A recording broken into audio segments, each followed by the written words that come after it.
안녕하십니까. 간밤에도 편히 주무셨습니까?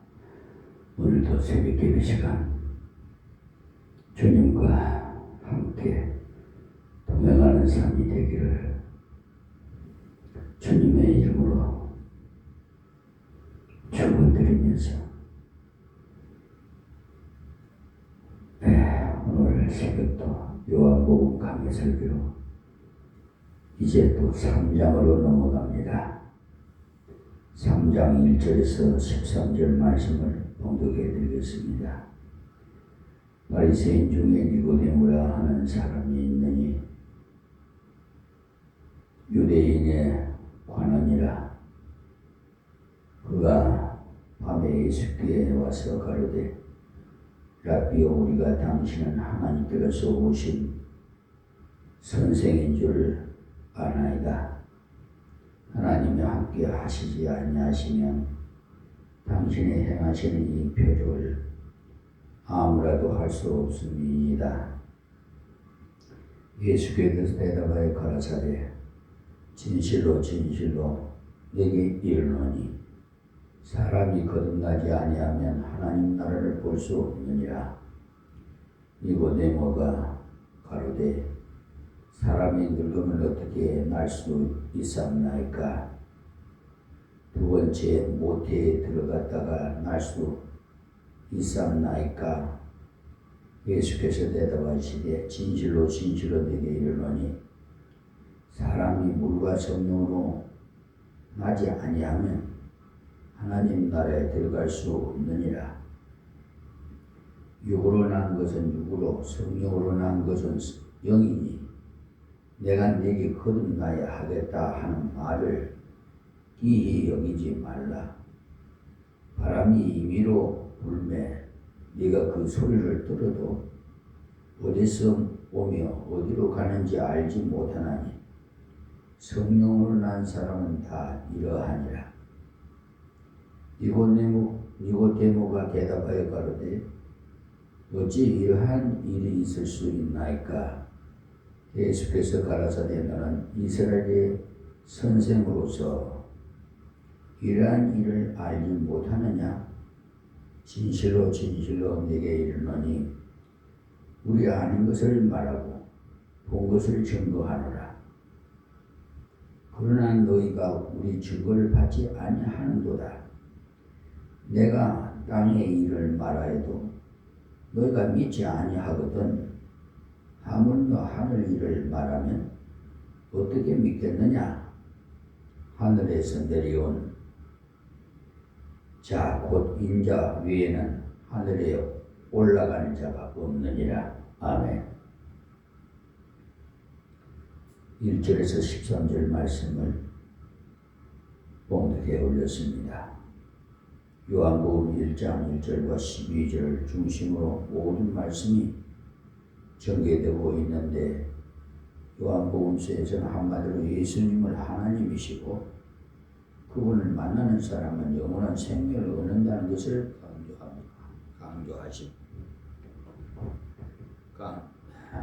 강조했습니다. 태초에 말씀이 계시니라. 이 말씀이 하나님과 함께 계셨으니 이 말씀이 곧 하나님이시라고 요한복음 1장 1절에서 말씀했는데 요한복음에 나오는 모든 말씀은 예수님이 곧 하나님이시며 전능하신 분이라는 것을 이런 면 저런 면으로 계속 일깨워주는 말씀입니다. 1장 12절에도 영접하는 자 곧 그 이름을 믿는 자들에게는 하나님의 자녀가 되는 권세를 주셨으니라고 했습니다. 그는 전능자이시기 때문에 전능자를 믿고 영접하는 사람은 하나님의 자녀가 되고 영생하는 은혜를 주신다는 것을 계속해서 증거해 주고 있습니다. 앞에서 우리는 예수님이 제자 5분이 예수님을 만났던 기록을 보았고 또 예수님을 모셨던 갈릴리 가나의 혼인잔치집의 내용도 말씀드렸습니다. 오늘은 급수가 좀 다르지만 당시로 말하면 굉장한 인물인 니고데모가 예수님을 찾아온 이야기입니다. 예수님께서 다른 사람에게는 하지 않은 말을 이 니고데모에게 한 말이 있어요. 예수님께서 베드로가 왔을 때는 네가 거듭나지 아니하면이라는 말을 하지 않았습니다. 또 마태를 부르실 때도 네가 거듭나지 아니하면이라는 말을 하지 않았습니다. 유일하게 니고데모만 네가 거듭나지 아니하면 하나님 나라에 이를 수 없다고 말씀했습니다. 거기에는 중요한 이유가 있습니다. 다른 사람들은 주님을 만나러 올 때 벌써 하나님이 보내신 메시아를 만나러 왔다는 것을 깨닫고 주님 모실 중심으로 왔어요. 그렇기 때문에 그들에게는 네가 거듭나야 된다, 네가 중생해야 된다 이런 말 하지 않았습니다. 그들이 예수를 받아들이고자 하는 마음으로 왔다는 것은 벌써 중생에 이르게 되었다는 말이죠. 거듭나지 않고는 예수를 메시아로 받아들일 수가 없어요. 여러분들이 말씀을 잘못 생각하면 안 돼요. 어떤 사람들은요, 평생 중생만 끌어안고 구원받았는가, 구원받지 않았는가 이런 생각하고 있어요. 특히 구원파 사람들은 그거 하나님에 매달려서 평생을 씨름합니다. 다른 말로 하면 내가 태어났나 안 태어났나 이것만 생각하면서 평생을 살다가 가는 사람이에요. 그런 어리석은 사람이 되어서는 안 되겠습니다. 내가 정말 그리스도 안에서 중생에서 영생을 받았는가를 확실히 보는 것은 중요해요. 그러나 평생 거기에 매달려서 산다면 불쌍한 사람이 됩니다. 예수를 믿어도 좀 멋있게 믿어야 돼요. 하나님의 은혜 받은 것을 날마다 감사하고 찬양해야 되지요. 니고데모에게만 특별히 이 말을 한 이유는 니고데모는 예수님께 나올 때 예수님을 메시아로 믿고 나온 것이 아니고 훌륭한 선생으로 알고 만나려 왔기 때문에 그런 발상이 앞에 다른 사람들과 좀 다르다는 것을 주님께서 간파하셨어요. 다른 사람 베드로가 예수님께 왔을 때는 너는 개발하리라 이렇게 말씀했지요. 그에게는 거듭나야 한다는 말을 하지 않았지요. 베드로는 벌써 자기 동생의 말을 듣고 이분이 메시아라는 것을 믿고 따라왔던 것입니다. 예수님께서 돌이켜 어린아이가 되지 아니하면 하늘나라에 이르지 못한다고 했는데 그것이 바로 이런 아이와 같은 순수한 믿음으로 하나님께 나오는 것이 중요하다는 것을 말씀하신 겁니다. 그것이 바로 중생하는 길이에요. 그렇기 때문에 베드로에게는 이 말을 하지 않았죠. 오늘은 니고데모에 대해서 한번 살펴보면서 우리 자신을 한번 살펴보고 정말 중생한 사람은 어떻게 살아서 하나님을 기쁘시게 해야 되는가를 생각해 보겠습니다. 1절 본문 말씀에 바리새인 중에 니고데모라 하는 사람이 있으니 유대인의 관원이라. 이 사람은 그때 당시에 상당히 비중이 높은 사람이에요. 그때 당시에는 바리새인은 정확하지는 않습니다만은 7,000명쯤 되었다고 학자들은 보고 있어요. 당시에 바리새파, 사두개파, 예세네파, 열심당 등 여러 가지 종교적인 파가 많이 있었는데 그 중에서 바리새인들은 사람들에게 굉장히 존경을 받았어요. 왜냐하면 율법을 철저하게 지켜서 아주 착실했을 뿐만 아니라 금식도 잘하고 구제도 잘하고 예배도 물론 잘 드리기 때문에 스스로도 자부하기를 우리는 구별된 사람들이다라고 했죠. 바리사이 이거 구별된 사람, 그러니까 스스로가 다른 사람들과 다르다고 생각하고 아주 철두철미하게 하나님 말씀대로 사는 사람이라고 생각하고 있었어요. 이 니고데모는 바리새파 출신이 거기에다가 관원이고 그때 사내들인이라는 공회가 있었는데 지금으로 말하면 국회지요. 그 국회의 의원입니다. 사회적으로도 굉장히 그 인망이 있고 신앙적으로도 교회 안에서 굉장히 인정을 받았어요. 우리들도 대부분 이것을 원합니다. 교회에서도 인정을 받고 사회에서 나가서도 인정을 받는 사람이 되었으면 얼마나 좋을까 하고 생각하지요. 보통 우리들이 사모하는 것이 이 니고데모는 이 두 가지를 다 가지고 있는 사람이에요. 자, 2절 말씀에 그가 밤에 예수께 와서 가로되 라피여 우리가 당신은 하나님께로 오신 선생인 줄 아나이다. 하나님과 함께 하시지 아니하시면 당신이 행하시는 이 표적을 아무라도 할 수 없음이니다라고 이렇게 니고데모가 밤에 예수님께로 와서 이에 대한 많은 사람들이 의견이 있는데 밤에 왔다는 것은 종용할 때 주님과 밀착 대화를 하기 위해서였을 것이라고 좋은 면으로 보는 시각도 있습니다만 일반적으로 볼 때는 밤에 찾아왔다는 것은 니고데모가 예수님을 공격적으로 드러내기를 좋아하지 않았다고 보고 있어요. 니고데모는 나이가 좀 많습니다. 예수님은 그때 30세였지만은 니고데모는 아무리 적게 봐도 50은 넘은 사람.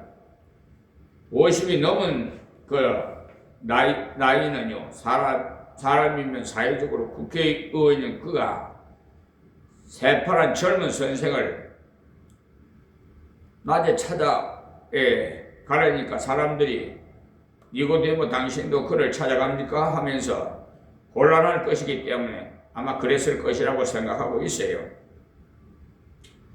요한복음 19장 38절 39절에 보시면 아리마대 사람 요셉이 예수의 제자니 유대인을 두려워하여 은혜하더니라고 해요. 그러니까 숨어서 믿었다는 말이에요. 은혜라는 말은요,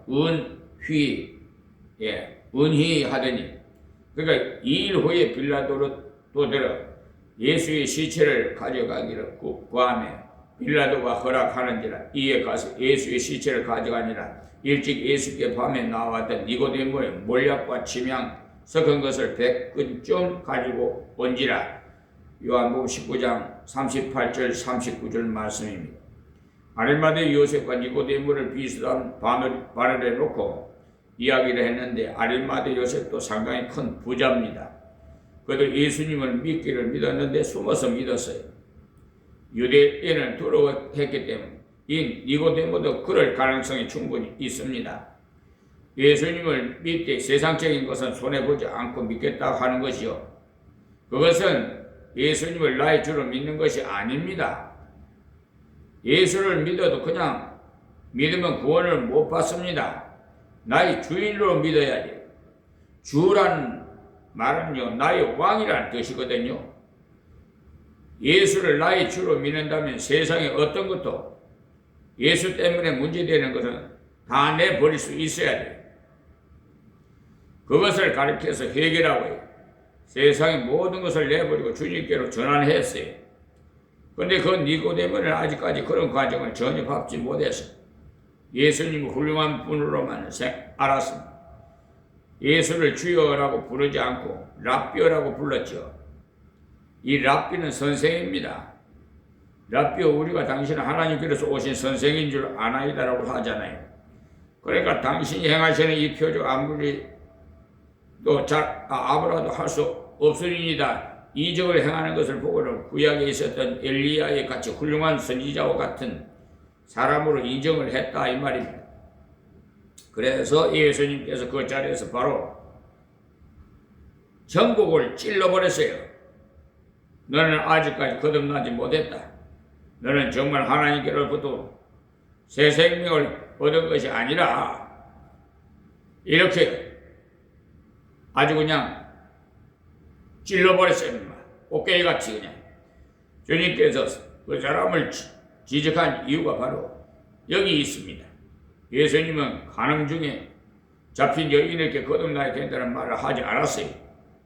그 여인은 너는 돌에 맞아 죽어 마땅한 죄인이다 라고 할 줄로 알았는데 예수님께서는 죄 없는 자가 돌을 쳐라 그렇게 말씀하셨지요. 그랬더니 모두가 도망가 버려. 이 세상에요, 의인은 없나니 하나도 없어요. 근데 의인이라고 부를 수 있는 거는 내 안에 예수님이 계시기 때문에 의인으로 부르는 거예요. 나를 보지 않고 예수님을 보기 때문에. 지금 말이요, 이 사회에 다 먼지 털어보면 먼지 안 나는 사람 없어요. 여기 여자여, 너를 돌로 치려고 하는 자가 없느냐? 예, 없습니다. 나도 너를 정죄하지 아니하노라. 가서 다시는 그런 죄를 범하지 말라. 이렇게 권고를 했어요. 그 여인은요, 예수님이 자기를 살려줄 뿐이라는 것을 확실히 믿고 있었어요. 자기가 죽을 죄인이라는 것을 벌써 인정하고 있었어요. 그런 사람에게 회개하라는 그 필요가 없어요. 회개한 사람에게는 위로가 필요 없어요. 지금도 회개한 사람을 향해서 회개하라고 하면 안 돼요. 어떤 사람은요, 만만하니까 회개한 사람에게 또다시 회개하라고 하는 사람이 있는데, 회개한 사람에게는 다시는 가서 그런 삶을 살지 말고 새 삶을 살라고 위로해야 돼요. 그는 새 사람이 되었기 때문에. 예수 그리스도를 바로 만난 사람은 다 새 사람이에요. 3절 말씀에 예수께서 대답하여 가라사대 진실로 진실로 내게 이르노니 사람이 거듭나지 아니하면 하나님 나라를 볼 수 없느니라. 2절과 같이 말을 하면 보통 사람 같으면 과찬의 말씀입니다 하고 해야 정상인데요. 그러나 예수님께는 야, 너 잘못 알고 있다. 너는 나를 선생으로 알고 있는 모양인데 그것 가지고는 하나님의 나라에 갈 수 없다고 했어요.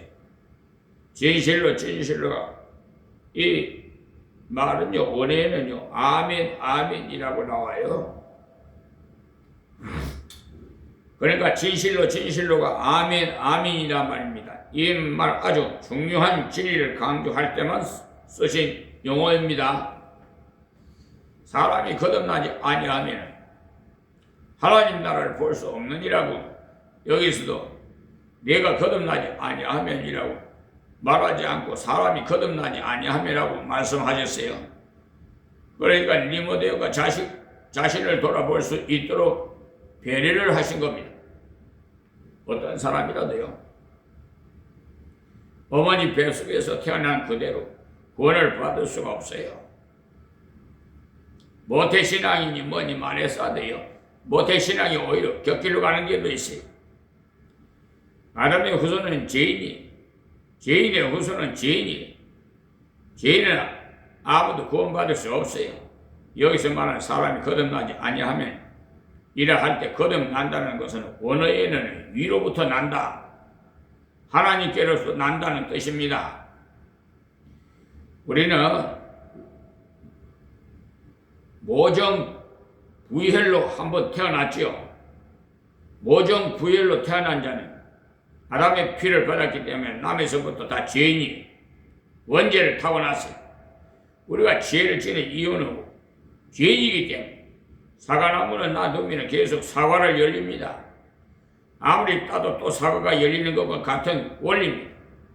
로마서 11장에서는 거듭남의 원리를 설명하면서 접붙이는 원리를 예로 들어서 말씀하시기를, 돌감람나무를 끊어서 참감람나무에다 붙이면 그때부터는 참감람나무가 된다고 설명을 했어요. 모정 부혈로 난 우리는 다 죄인으로 났고 죄인으로 살다가 죄를 심판받으면 지옥으로 가게 됐어요. 그러나 하나님께로부터 다시 거듭난 우리는 영원한 하나님의 나라를 볼 수 있을 뿐만 아니라 하나님 나라에 들어갈 수가 있어요. 이 말을 들은 니고데모는 당장 뒤통수를 한 대 맞은 심정이었겠지요. 밤에 조용히 예수님께 와서 이야기를 하면 진지하게 뭔가 좀 좋을 것 가르쳐 주리라 생각을 했는데, 예수님께는 보자마자 사람이 거듭나지 아니면 하나님 나라를 볼 수도 없다고 하니까 충격을 받았죠. 다 4절 말씀, 니고데모가 가르되 사람이 늙으면 어떻게 날 수 있사옵나이까? 두 번째 보트에 들어갔다가 날 수 있사옵나이까? 참으로 육적인 생각을 하고 있으니 예수님과 대화가 안 되는 거죠. 충격을 받은 니고데모가 한 말인데, 이때 니고데모가 약간 정신이 이상해진 모양이에요. 늙은 사람이라 어떻게 어머니 뱃속에 다시 들어갈 수 있습니까? 라고 했지요. 너무나 충격을 받았기 때문에 말을 조리 있게 못했어요. 젊은 사람이 어머니 뱃속에 다시 들어갈 수 없습니다.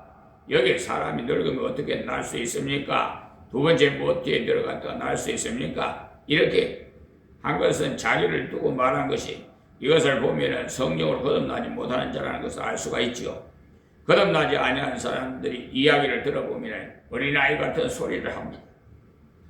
여러분들이 예수를 안 믿는 훌륭한 학자를 만나 이야기를 조금 해보시면, 아이고 이 사람이 대학자인데도 이것밖에 모르는구나 싶을 때가 있을 겁니다.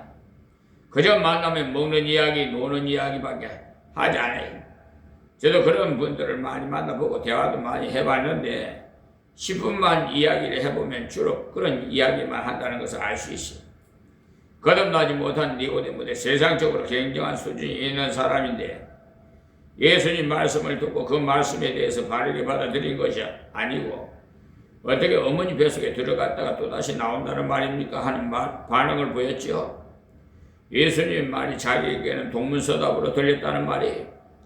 자신의 예수님을 존경하는 마음으로 뭔가를 배우러 왔는데 예수님의 말씀은 배우려면 옳게 배우라 하시고 제일 중요한 거듭남에 대해서 먼저 가르쳐 주었어요. 그러나 예수님의 이 말씀이 니고데모에 거듭나는 것이 어머니 뱃속에 들어갔다가 나와야 된다는 말로 들렸어요. 이것이 종교입니다. 기독교는 종교가 아닙니다. 종교는 자기의 노력으로 어떻게 하면 변화를 받을까, 어떻게 하면 수양을 할까, 어떻게 하면 새로운 인간이 될 수 있을까, 그런 것을 추구하는 거예요. 그래서 고행을 찾아서 합니다. 석가가 그를 뚫어놓고 보리수 나무 아래서 얼마나 오랫동안 있었습니까? 그래도 아무것도 찾을 수 없었어요. 니고데모도 역시 이때 그런 발상을 한 거예요. 물론 후일에 니고데모는 구원받은 사람이 된 것은 틀림없습니다.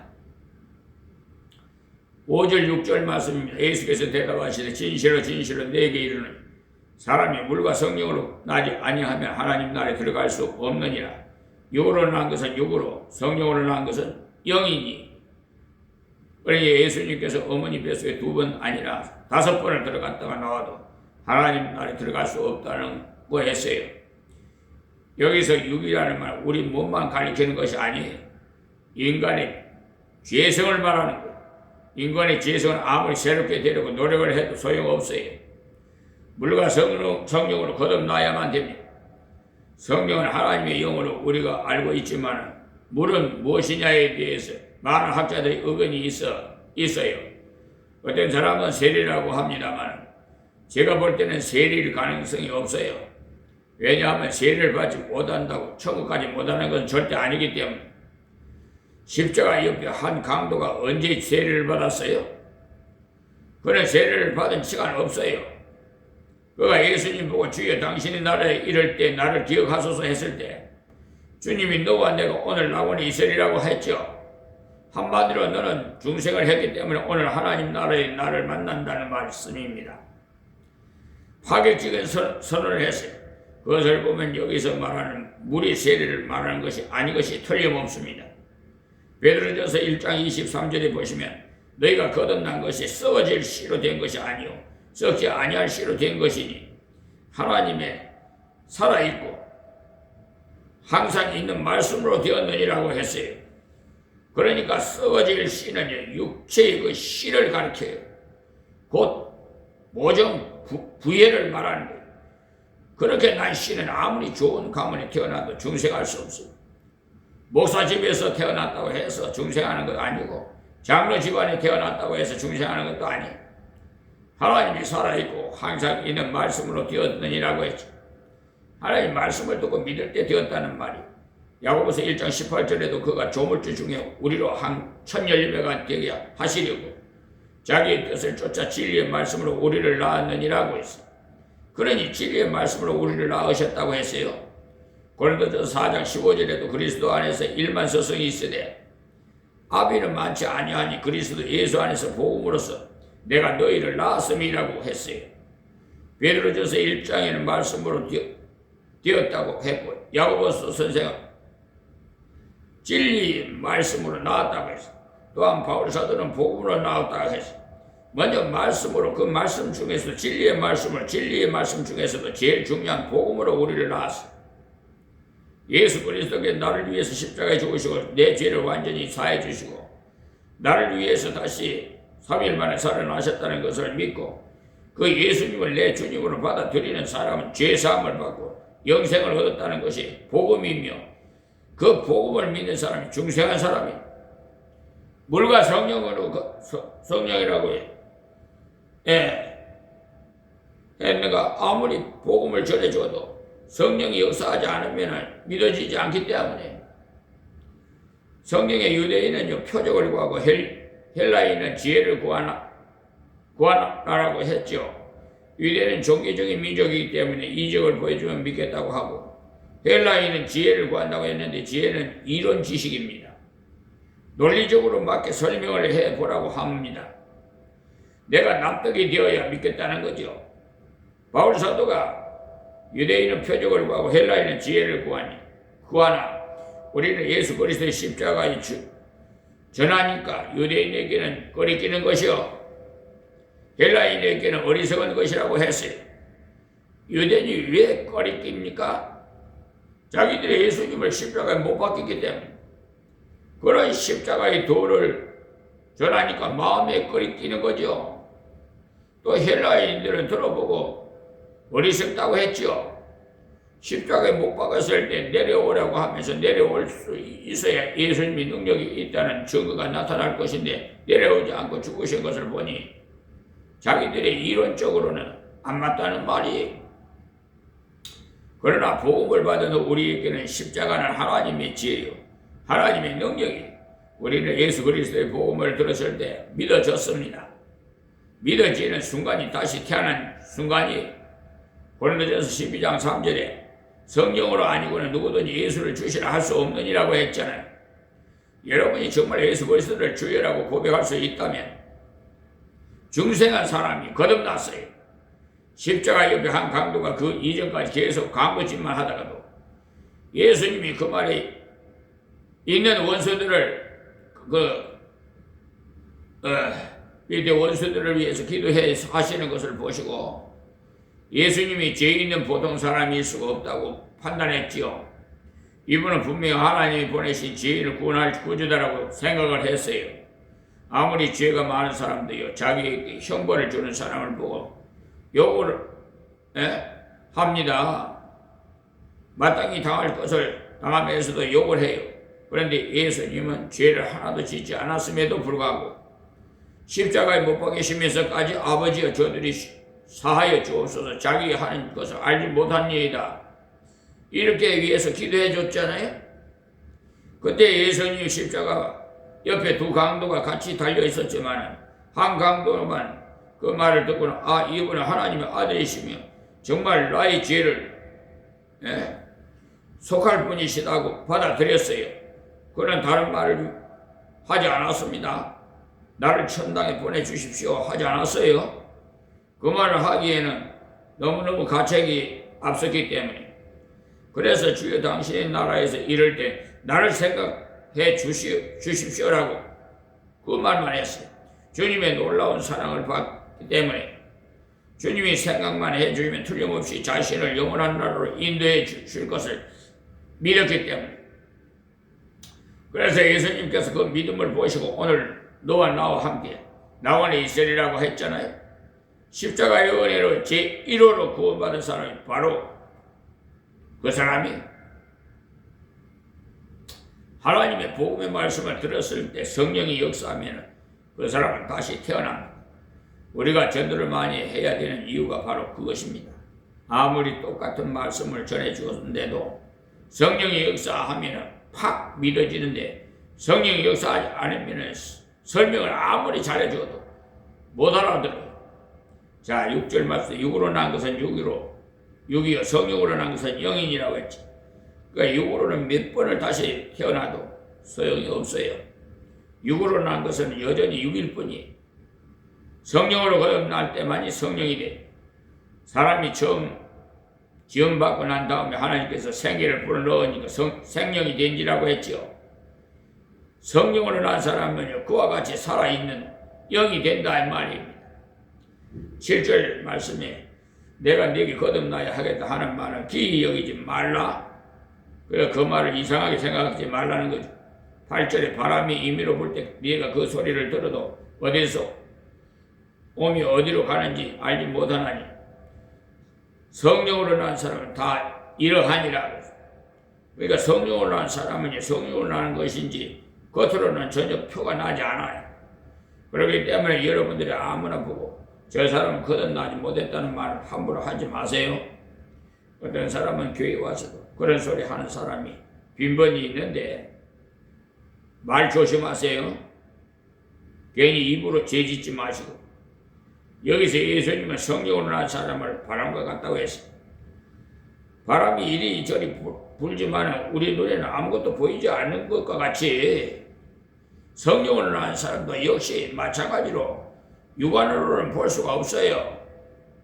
그러나 바람이 부는 것에 연기가 나뭇가지를 보면은 알 수가 있지요. 연기가 나뭇가지, 연기나 나뭇가지는 바람이 부는 방향대로 기울어지잖아요. 예수 믿는 사람은요 얼굴 봐서는 알 수가 없어요. 예수 믿지 않아도요 인상이 좋은 사람이 있어요. 인상과는 아무런 관계없어. 그러나 성령을 거듭나면 사람이 달라져. 바람이 불면 눈물이 그러니까 눈으로 보이지 않으나 그것이 영향력을 미치는 것과 같이 성령으로 거듭난 사람은 말하는 것과 생각하는 것이 달라져요. 여러분이 예수를 믿고도 달라지지 않았다면 문제가 좀 큽니다. 바람이 임의로 불면 알 수 없지만 성령으로 거듭난 사람은 그 결과가 달라져야 합니다.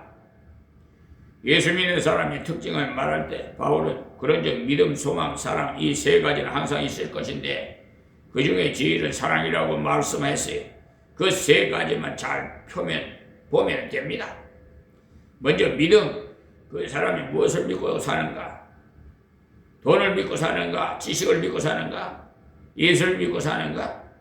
하나님을 믿고 사는가 보면 그 사람이랑 달라요. 소망, 무엇을 바라고 사는가를 보면 됩니다. 그 사람 삶의 목표를 어디에 두고 사느냐 그것을 보면 소망을 어디에 두고 사는지를 알 수가 있어. 사랑, 무엇에 마음이 가 있는가 보면 알아요.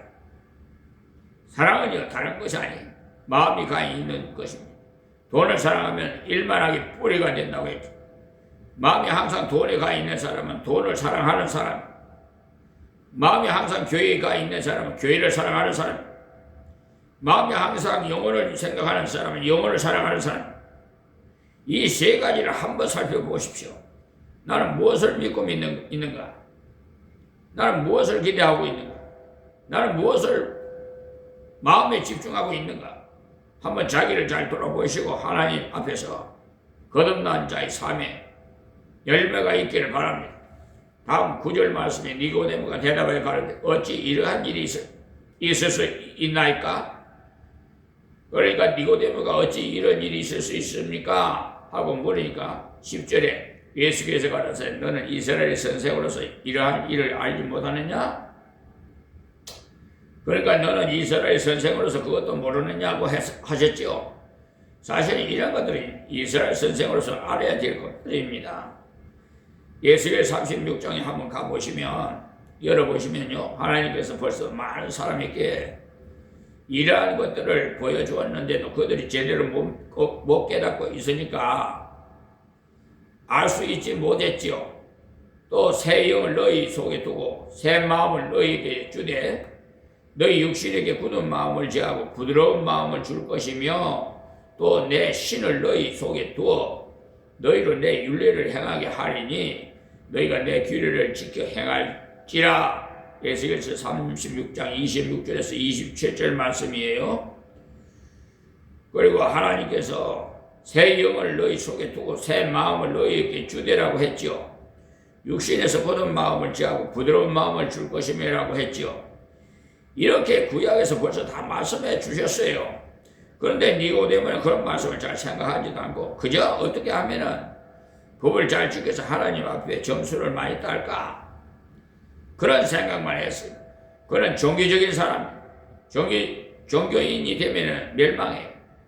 신앙인이 되어야 승리하지. 여러분이 종교인이 되지 말고 신앙인이 되기를 바라고 말씀대로 받으시기 바랍니다. 그리고 믿으시기 바라고. 자, 11절 말씀이 내가 진실을 내게 이르노니 우리 아는 것을 말하고 본 것을 증거하노라. 그러나 너희가 우리 증거를 받지 아니하는도다. 예수님은 다 알고 있는 것, 보고 있는 것 말하고 했어요.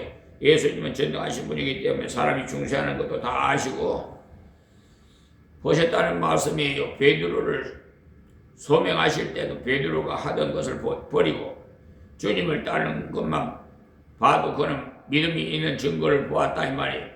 그런데 니고데모는 그런 면에서 증거를 제대로 보여주지 못했어요.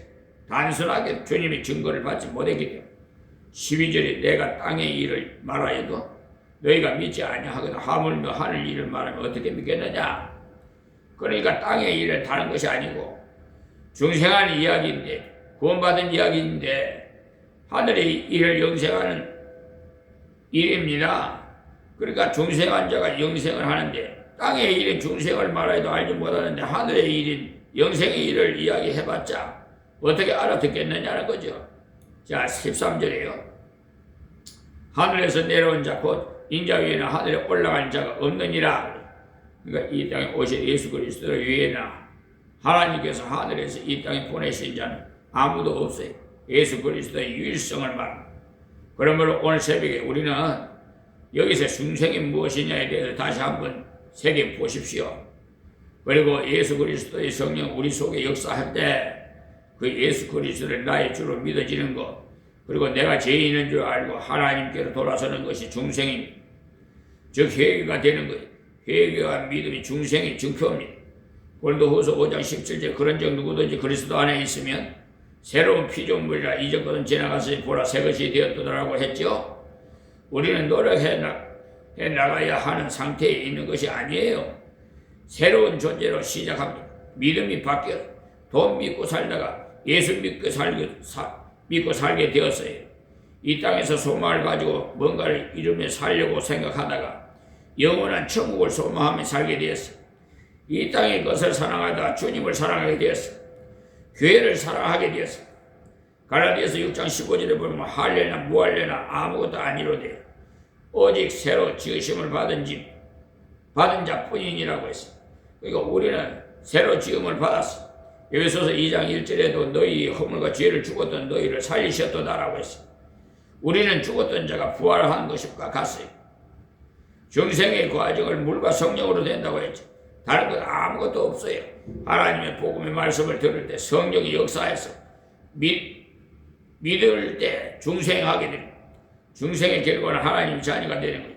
영접하는 자 곧 그 이름을 믿는 자에게는 하나님의 자녀가 되는 권세를 주셨으니라고 했지요. 중생한 사람은 하나님 자식입니다. 고린도전서 3장 16절에 성령이 우리 속에 계심으로 우리 몸이 성전이 되었다고 했죠.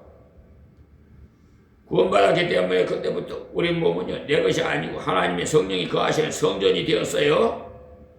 요한일서 5장 1절에도 그날부터 믿음이 있게 되었고 요한일서 3장 9절에서도 죄를 지을 수 없게 되었다고 했어요. 죄를 지을 수 없다는 말은 다른 말이 아니고 죄에 머물러 있을 수 없다 이 말입니다. 요한일서 4장 7절에서 이런 형제를 사랑하게 된다고 했어요. 그러면 이제 중생한 사람 우리들은 어떻게 살아야 되겠어요? 제일 먼저 신앙이 자라야 되겠죠. 앞으로 우리가 배우겠지만 히브리서 5장을 열어보시기 바라요. 지금도 이런 분들이 많기 때문에 특별히 잘 봐야 됩니다. 때가 오래므로 그러니까 예수 믿고 중생한 지 오래됐다는 말이에요. 너희가 마땅히 선생이 될 터인데 그러니까 남을 가르치는 자가 되어야 된다는 말이죠. 너희가 다시 하나님 말씀에 초보가 무엇인지 누구에게 가르침을 받아야 할 것이니 젖이나 먹고 단단한 식물을 못 먹는 자가 되었도다라고 히브리서 5장 12절에 말씀하죠. 신앙이 못 자라면 평생 어린아이 같은 상태에 놓여 있어요. 중생했으면 잘해야 되는데 어떻게 잘해야 되는지 봅시다. 히브리서 5장 13절에요. 대저 젖을 먹는 자마다 어린 아이니 의의 말씀을 경험하지 못한 자요. 그래서 어린아이 티를 벗으려면 하나님 말씀을 순종해서 경험하라는 것입니다. 순종을 위해서 기도하고 순종해야 경험할 수가 있어요. 그리고 히브리서 5장 14절의 말씀은 단단한 식물은 장성한 자의 것이니 저희는 지각을 사용함으로 연단을 받아 선악을 분별하는 자들이니라. 그러니까 중생한 사람은 내가 구원받은 것과 노래하고 앉아 있으면 안 돼요. 이제는 장성해야 돼. 그래서 선생이 되어야 돼. 로마서 12장 1절에 그러므로 형제들아 내가 하나님의 모든 자비하심을 너희를 권하노니 너희 몸을 하나님이 기뻐하실 거룩한 신 제사로 드리라. 이는 너희의 드릴 영적 예배이라고 했지 않아요. 이제부터는 헌신한 사람이 되라 이 말이에요. 이 몸을 바쳐서 주님을 위해서 살아드려야 돼요. 그리고 세상에 나가서 제자를 삼으라고 했어요. 전도하란 말이에요. 그러므로 오늘 이 새벽의 말씀을 기억하시고 우리는 하나님께서 주신 중생에 대해서 생각해보고 자신이 희미하다고 생각이 되거들라 이 말씀을 다시 한번 살펴보십시오. 복음의 말씀을 들을 때 믿어지는 순간이 중생하는 순간입니다. 예수 그리스도를 내 구주로 믿으신 분들은 자신이 중생한 줄 믿으시기 바라고 중생한 자들은 이제 신앙이 장성해서 헌신하는 사람이 되시기를 바랍니다. 하나님께 기도하겠습니다. 하나님 고맙고 감사합니다. 이 새벽에도 하나님 주신 말씀 전해 싸우니 아버지 하나님 복 있는 자는 하나님의 말씀을 시청하고 듣고 순종하고 열매 맺는 삶을 살 줄 믿습니다. 하나님 저들이 믿음 없는 자들을 불쌍히 여기시고 믿음을 더해 주시옵시고 하나님 저희들이 장성한 자들이 다 되게 하여 주옵소서.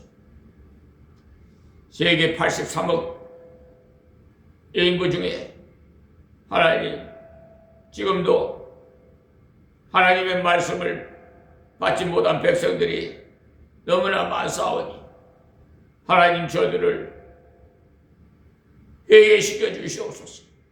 불쌍히 여기서 구원해 주시옵시고 아버지 변천하는 이 세상 저 트럼프 대통령을 하나님 특별히 간섭하셔서 다스려 우방국의 형제국 대한민국의 관세를 보면서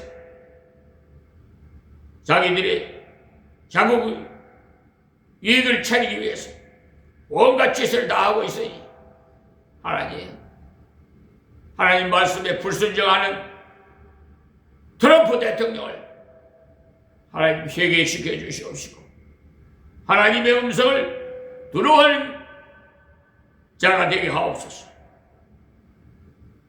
하나님께서 세우신 이재명 대통령 하나님은 늘 함께 하사 권세와 권능과 지혜와 총명과 명철을 더해 주시옵시고 국내외적으로 국산을 감당하는 데 어려움이 없도록 도와주시옵시고 이 나라의 기강과 질서를 바로잡아야 할 사법부가 부패하고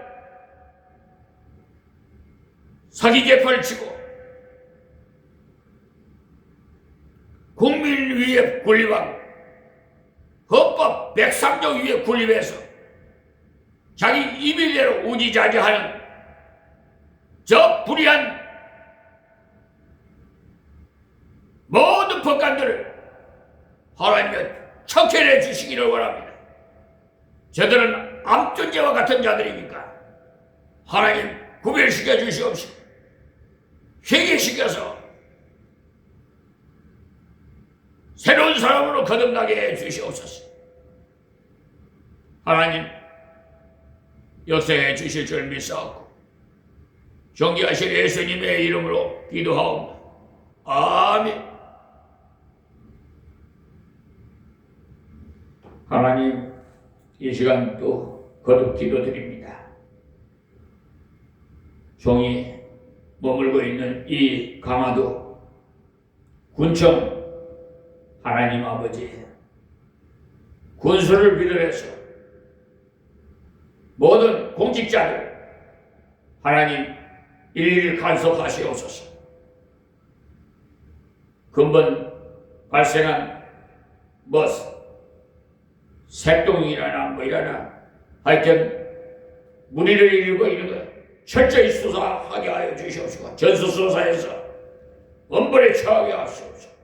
또한 이 종이 행정심판 청구를 통해서 알게 되었습니다. 기초생활수급자 주거 지급 적합으로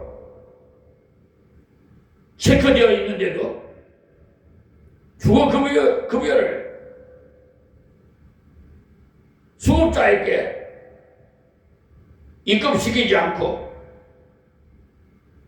저 강한 군청에서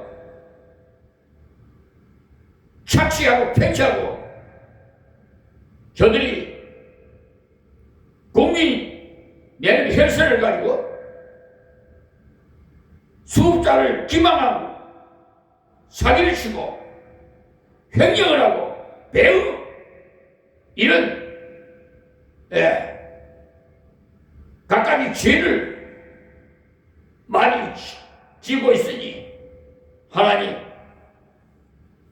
관할 관계 부처에서 감찰하고 어디 수사해서 잘못된 자들을 모두 색출해서 성실한 공무원으로 교체시켜 주시옵소서. 벌써 2010년부터 이 종에게 주거급여 대상자로 적합으로 체크를 해놓은 것도 여태까지 한 푼도 입금시켜주지 않고 저희 자녀인 김경호에게도 동일하게 주거급여 적합 결정을 해놓고 체크를 해놓고는 한 푼도 입금시키지 않은 것은 강화군청 공무원들이나 군수나 그 돈을 팽치한 것이 분명하오니 하나님 엄히 다스려서 저들에게 책임을 물어 주시옵소서. 저에게 지혜를 주셔서 행정심판과 또 민사소송 또 형법에 의해서 모든 문서를 작성해서 관계부처에 제출하게 하심을 믿습니다. 역사해 주시옵소서. 예수님의 이름으로 기도합니다. 아멘.